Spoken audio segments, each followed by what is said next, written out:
Olá, bem-vindos à Masterclass de Projeção Mapeada, realizada graças ao edital emergencial de apoio à cultura promovido pela Secretaria Municipal da Cultura em parceria com FUNPROARTE.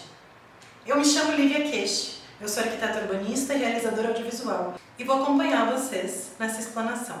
A minha pesquisa poética compreende a construção de dispositivos de intervenção efêmera com realidade aumentada, utilizando o recurso da projeção mapeada. Tive a oportunidade, ao longo do tempo, de trabalhar com cenografia e direção de arte, que foram grandes laboratórios para pesquisar a construção da ambientação das narrativas e as formas perceptivas presentes do jogo de cena, tanto no campo do teatro e do espetáculo, quanto no campo da nossa realidade compartilhada.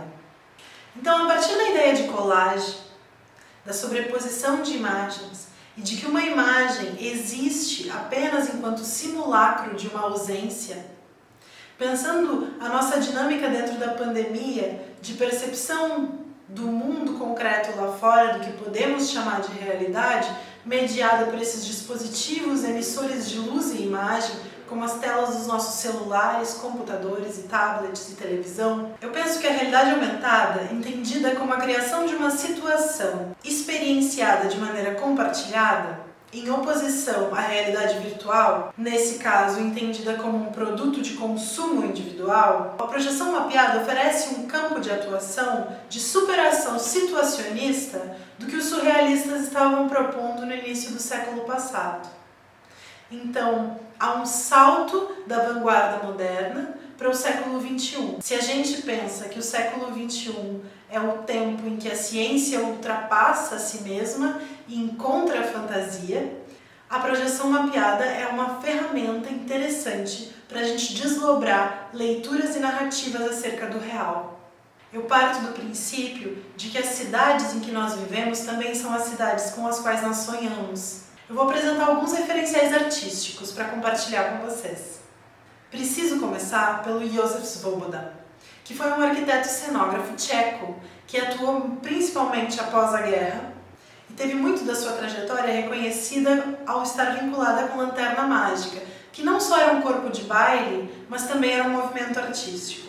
O Josef, nos anos 50, começou a pesquisar tecnologias antigas da fantasmagoria, como o carrossel de imagens e o teatro de sombras, para propor uma expansão da atmosfera cênica e uma incorporação de elementos extradiegéticos na apresentação do espetáculo.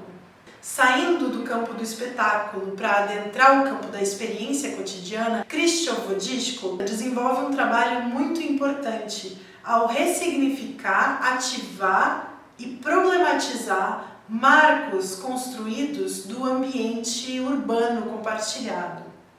Então ele projeta imagens de botas, botinas militares acorrentadas a ogivas, fazendo uma clara crítica social à corrida armamentista da Guerra Fria. Quando Krzysztof Wodiczko projeta sobre um monumento a figura e a fala de moradores de rua, ele está problematizando a história oficial contada, a narrativa oficial instituída e erigida em pedra, materializada no nosso território. Ao sobrepor essas narrativas, ele faz crítica social e tensiona as relações presentes na construção da nossa compreensão de realidade, de sociedade, de civilização. Tony Auslers, no espaço expositivo, projeta trechos de partes do corpo humano, tensionando assim a relação entre sujeito e objeto.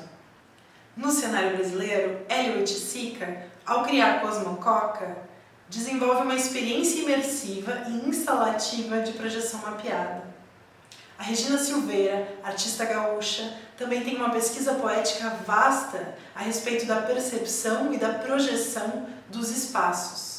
A Roberta Carvalho, ao projetar sobre a copa das árvores, o rosto e a fala de povos originários. E a experiência de Teotihuacan, no México, realizada pelo coletivo Cocolab, em que foi feita uma animação a partir dos glifos levantados arqueologicamente que narravam os mitos nativos e presentes daquele território. Nessa ação, um marco territorial também é ativado através do cinema expandido. Alguns teóricos que pesquisam essas práticas hoje são a Gisele Beigelman, que dá aula na Faculdade de Arquitetura e Urbanismo da USP, E o Guto Nóbrega, que também articula biologia, natureza e tecnologia na sua pesquisa, desenvolvida na Escola de Belas Artes da UFRJ.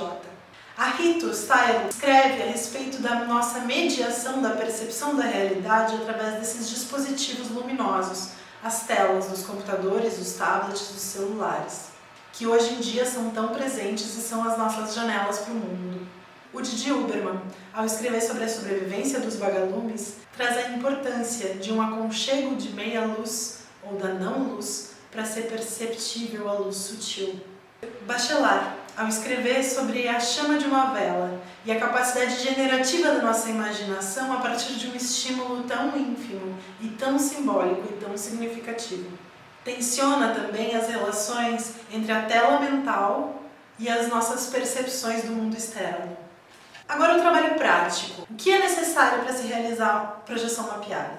Em termos de equipamentos, é necessário um computador, um projetor e um cabo que os conecte.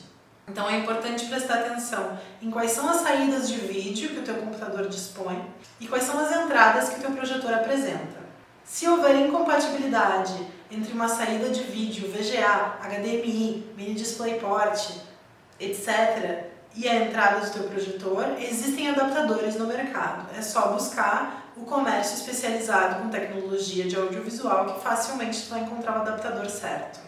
Quanto ao computador, os aspectos a se levar em conta são: se o computador possui uma placa de vídeo dedicada, ou seja, se ele tem uma placa de vídeo que é exclusiva para processamento de gráficos.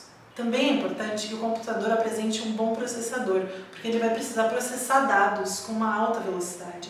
Dependendo da complexidade do teu projeto e do tamanho da tua tela de projeção ou do arranjo de superfícies a receberem projeção, pode ser necessário utilizar mais de um projetor. Para isso, é importante se certificar que o teu computador tenha mais de uma saída de vídeo. Quanto aos projetores e a sua aplicabilidade. Os projetores mais comuns no mercado, utilizados em salas de aula, por exemplo, apresentam uma luminância de 2.700 lumens. O número de lumens de cada projetor é o que vai dizer se ele é adequado ou não para cada uma das situações. Então tudo depende do projeto. Se tu tens um ambiente com iluminação controlada, como uma casa de espetáculos, mas que tu está trabalhando com uma iluminação cênica, que é uma iluminação mais potente do que a iluminação habitacional, é importante se utilizar um projetor com no mínimo 3.600 lumens. Eu diria que é melhor que ele tenha no mínimo 4.000 lumens, mas os 3.600 também resolvem bem. Para projeções urbanas que precisam dialogar com as outras luzes presentes no ambiente, como a iluminação pública, que tem uma altíssima potência, é muito importante aí se utilizar projetores com mais de 20.000 lumens. Os softwares mais utilizados e mais adequados para se fazer videomapping são de duas naturezas. O primeiro deles é o After Effects. Ele é útil para fazer projetos site-specific, em que é criado um conteúdo audiovisual específico para um anteparo específico. Então se consegue manipular a animação ou o conteúdo em vídeo a ser projetado para uma tela pré-definida.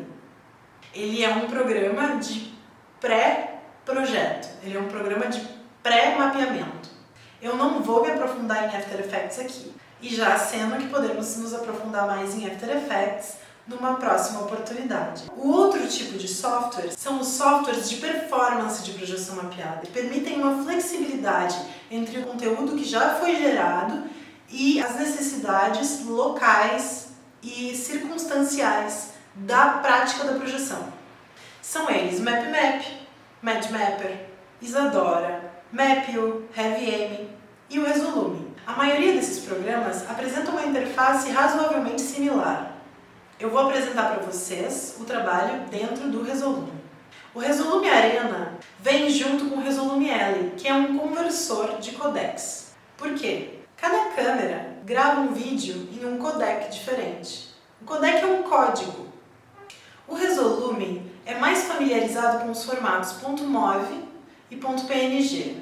Mas além do formato do arquivo, existe a questão do codec. Para o Resolume Arena, quando a gente faz o download do Resolume Arena, ele vem com outro software junto que se chama Resolume Alley. E com esse software, em 2 cliques, eu consigo converter qualquer vídeo para o codec familiar ao Resolume. O codec se chama DXV. Se nós vamos trabalhar com conteúdo garimpado na internet, ou se nós vamos trabalhar com conteúdo produzido autoralmente, de toda forma, cada câmera gera um vídeo num codec diferente. Mesmo que seja MP4 ou MOV, ele pode estar em codecs diferentes. Então vamos para a parte prática. Bem, vamos começar então a olhar dentro do software como é que a gente vai se mover.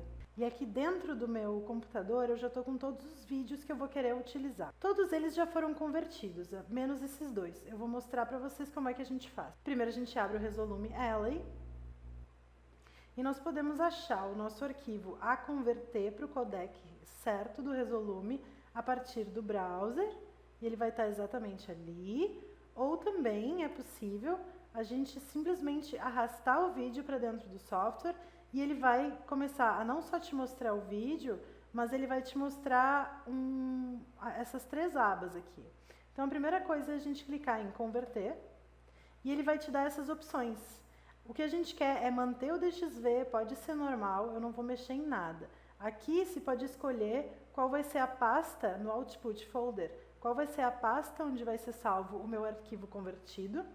E aqui no File Name eu consigo escolher outro nome. Eu vou dar outro nome para ele, eu vou chamar Cidade DXV. Q. Aqui nessa barra embaixo ele vai te mostrar a progressão da conversão. Quando aparece Done aqui, nós podemos ter certeza de que o arquivo já foi convertido. Se a gente olhar na pasta, nós vamos ter ali o arquivo DXV que eu renomeei e converti. Podemos fechar o Resolume Alley agora e vamos abrir o Resolume Arena. Esse é o ambiente do Resolume Arena. Esse campo é onde nós vamos inserir os nossos vídeos. Esse é o campo dos clips, que são organizados por colunas e layers. Nós podemos também escolher fontes. Aqui em Sources, nós podemos escolher fontes de vídeo, como por exemplo a câmera integrada, que a gente arrasta para um quadradinho de clipe e imediatamente a câmera vai ser ativada. Nesse Output Monitor, a gente consegue controlar quais são os clipes que estão selecionados. Ele vai sempre mostrar a composição. O que isso significa? É a composição, que é o somatório, a sobreposição dos três layers. Ou seja, vai ser a sobreposição de cada um dos três clipes, de cada um dos layers, quando a gente acionar uma coluna, por exemplo. Por enquanto eu vou desativar a câmera. Para limpar um conteúdo que a gente não quer mais, a gente clica com o botão direito e diz Clear. Ctrl Z desfaz a operação. Se eu quiser alterar, por exemplo, brilho e contraste do meu clipe, nessa coluna eu tenho todos os controles a respeito do meu clipe. Eu consigo aumentar e diminuir a saturação, por exemplo. Eu consigo adicionar efeitos. Se eu quero alterar brilho e contraste, eu arrasto isso para o clipe. E eu vou ter o controle só do brilho e contraste. Diminui o brilho, aumento o contraste. Se eu quiser desativar, eu clico aqui no B. Se eu quiser excluir o efeito inteiro, eu clico aqui. A cada botão que existe nessa interface, quando eu passo pelo mouse, no canto inferior direito, o programa me diz para que serve aquele botão. Então, ele está em inglês. Se tiver dificuldade, é só dar aquela traduzida básica. Então, eu já falei da primeira coluna, em que eu escolho as minhas fontes, caso eu tenha uma câmera externa ou uma câmera integrada, que eu queira projetar o conteúdo ao vivo.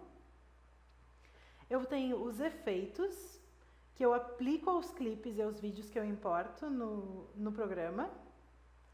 E eu tenho aqui as composições que eu já fiz. Ele grava os históricos.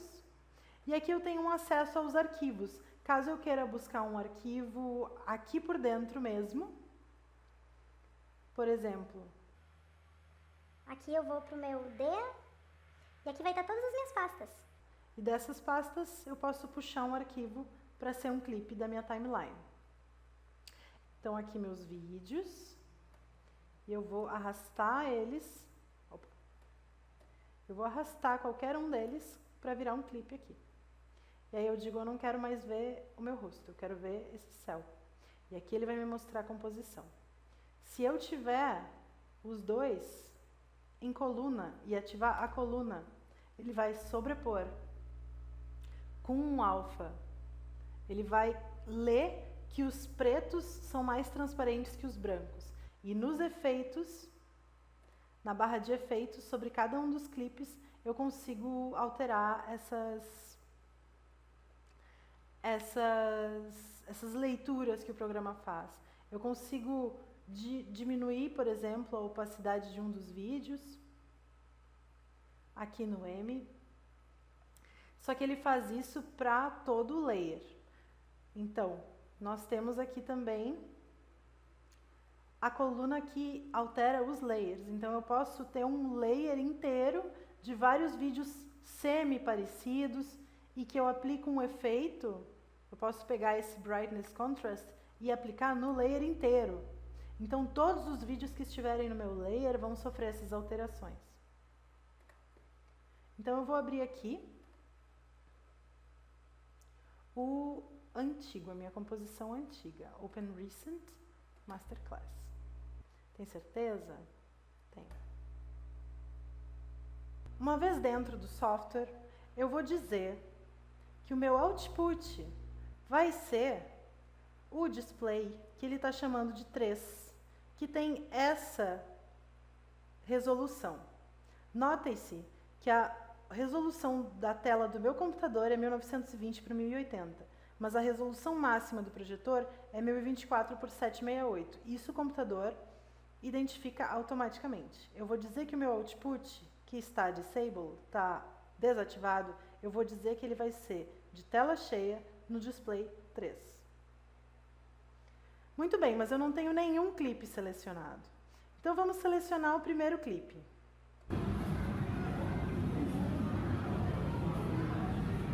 Quero tirar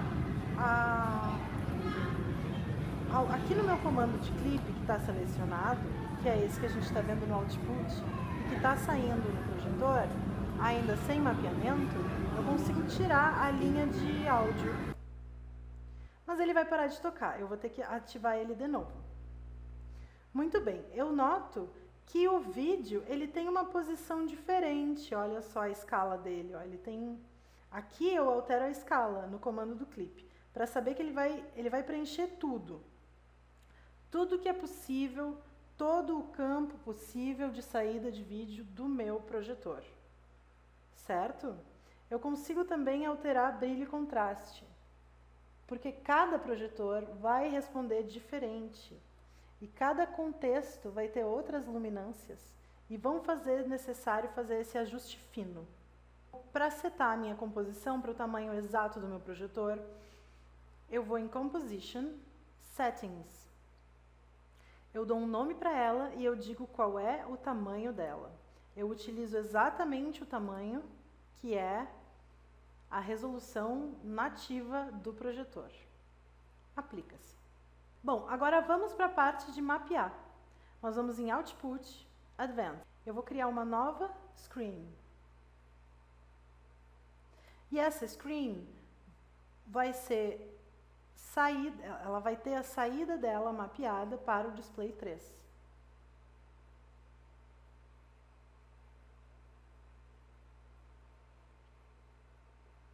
Agora não mudou nada, certo?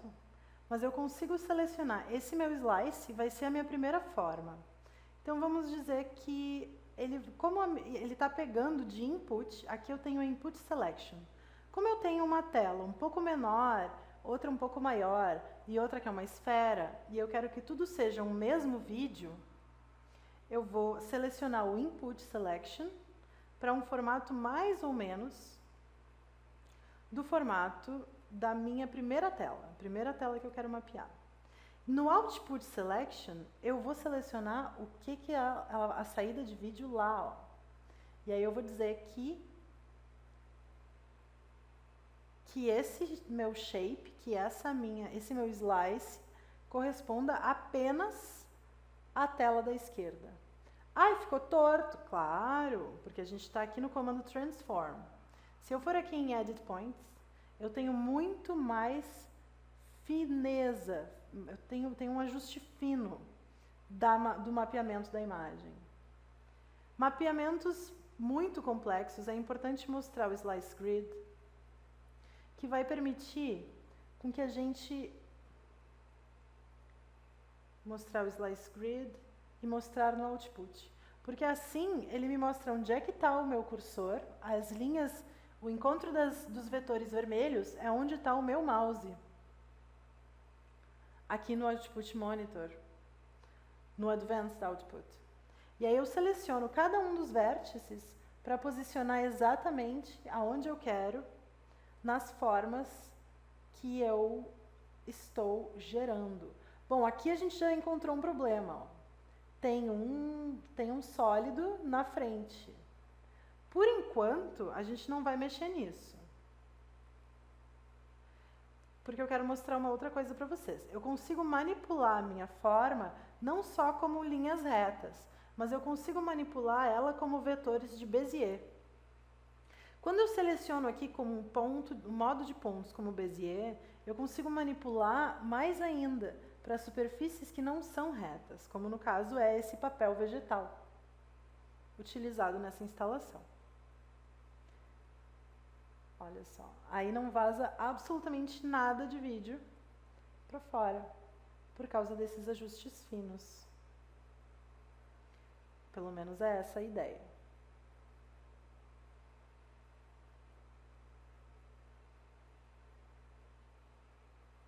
Muito bem, agora eu quero mais um slice. Lembrem-se, a screen é o projetor inteiro. Se tu tiver mais de um projetor, tu vai ter mais de uma screen. Certo? Cada slice vai ser uma saída de vídeo. Eu posso criar polígonos também, ou desenhar polígonos, por exemplo. E aí eu vou dizer que vai ser assim, ó, um ponto e outro ponto até fechar. Esse é meu novo polígono. Ele tá bom? Ah, ele não tá assim ruim.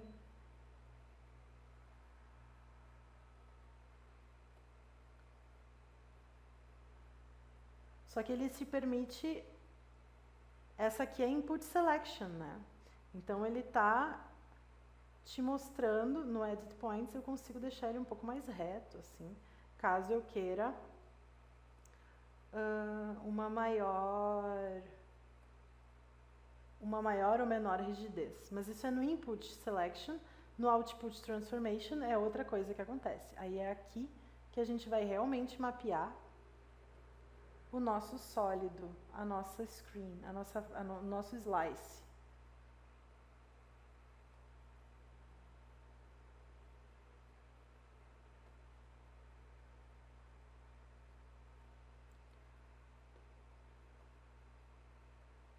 Legal, né?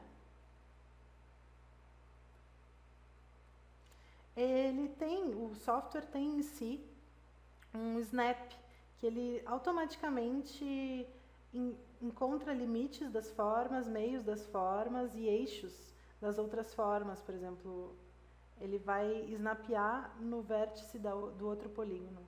Isso ajuda a, quando a gente tem o mesmo vídeo, várias telas, uma do ladinho da outra, facilita para mapear, ter uma uniformidade maior.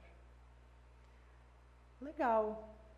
Legal. Para mapear a nossa bola, a gente clica em Screen e cria um novo slice. Esse novo slice, eu vou dizer que é um círculo. E esse círculo, ele já pega mais ou menos a área que seria ali, ó. Eu estou entrando. Ali. No meu output, eu vou conseguir Eu tenho aqui a escolha do trecho de vídeo que eu vou querer utilizar para ser projetado na minha bola. No Output Transformation, eu vou localizar essa minha bola mais dentro dos limites dela. Mas ainda está passando muito, né?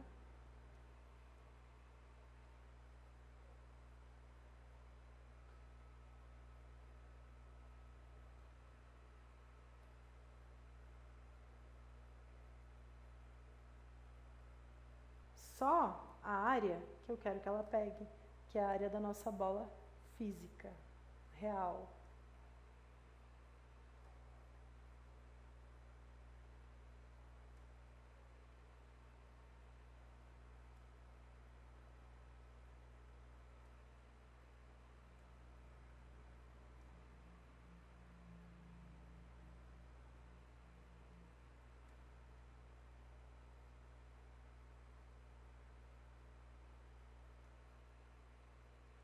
Ficou algo para fora, tenho que mexer aqui para diminuir, lá em cima também.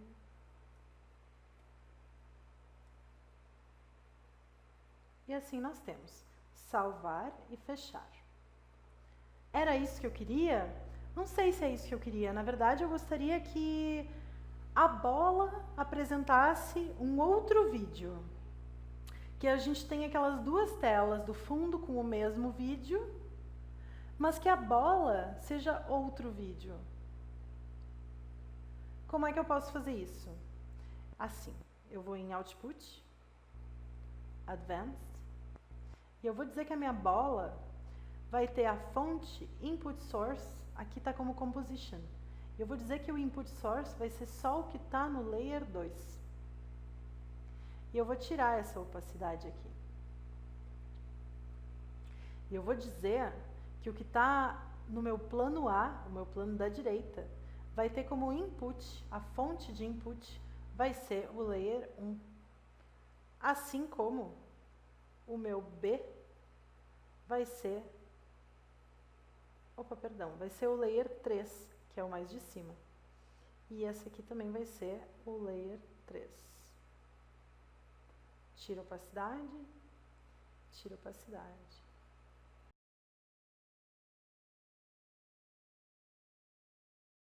Que a minha bola apresente um outro vídeo, diferente dos vídeos de trás. Então eu vou dizer que a bola tem como input fonte o Layer 2, enquanto que os meus outros slices vão ter como fonte o Layer 3, certo? Confirmado? Legal. Só que eu não tenho nada selecionado no meu Layer 3, então é claro que não vai funcionar. Eu vou criar uma nova coluna, arrastando aqui o olho humano e o nosso clipe, e eu vou ativar a coluna. Opa, veio errado, não era isso, me confundi, tá? Então esquece. Eu vou arrastar e criar a composição de acordo com o que eu quero. Que o Layer 3 vá para os planos de trás e o Layer 2 vá para a esfera. Ai, mas meu olho está muito esquisito. Pois é, porque mudou o input. Vamos lá para o Advanced. Eu vou querer o quê? Eu vou selecionar a minha bola, vou no Input Selection, e eu quero que o Input Selection seja o olho inteiro, ora. Não só um pedaço do olho. Porque antes a gente estava mostrando só um pedaço do vídeo das mães d'água. Agora não. E no meu Output Transformation, eu tenho então...